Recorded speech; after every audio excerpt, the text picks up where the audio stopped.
A very happy Christmas to you all. Christmas মানেই শুধু মনে হয় বেক করি, মানে কেক, বিস্কিট, যা হোক কিছু। কিন্তু এবছর আমার একদমই কিছু বেক করা হয়নি।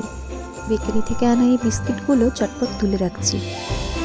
এবার চটপট চলে গেলাম রান্নাঘরে, স্প্রিং রোলের পুরটা বানিয়ে নিলাম। সেইটা আমি আগেই তৈরি করে রেখেছিলাম, তাই শুধু ভাজার পালা। না না, এই কেকগুলো একটাও আমি বানাইনি, শুধুমাত্র ওই স্প্রিং রোলটাই বানিয়েছি। এই দেখুন, এই হলো আমার ক্রিসমাসের স্পেশাল প্ল্যাটার। তাহলে চটপট করে দেখে নিন রাতের জন্য কী বানাচ্ছি। হ্যাঁ, ঠিকই ধরেছেন, আমি চিলি চিকেন বানাচ্ছি। চিকেনের পাকোড়াগুলো ভেজে নিলাম, এবার চিলি চিকেনের গ্রেভিটা তৈরি করে নিচ্ছি। চলুন আপনাদের সাথে শেয়ার করে নিই আজ রাতের মেনুটা। চিলি চিকেনের ফ্রাইড রাইস ছিল আজকে রাতের মেন মেনু, আর স্প্রিং রোলের জন্য যে পুরটা বানিয়েছিলাম সেই চাউমিনটা আমি একটু নিলাম। আসলে আমার চাউমিন খুব প্রিয় কি না। আচ্ছা, আপনারা এমন কে কে আছেন যারা চাউমিন যে কোনো অবস্থাতেই খেতে পারেন? মানে চাউমিনের জন্য আলাদা কোনো মুডের প্রয়োজন হয় না।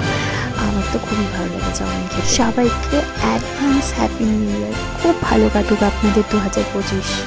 খুব ইচ্ছে ছিল বাচ্চাটার মাথায় সান্টা ক্লজের টুপি পরিয়ে ভিডিওটা শেষ করতে, কিন্তু সে একদমই করলো না।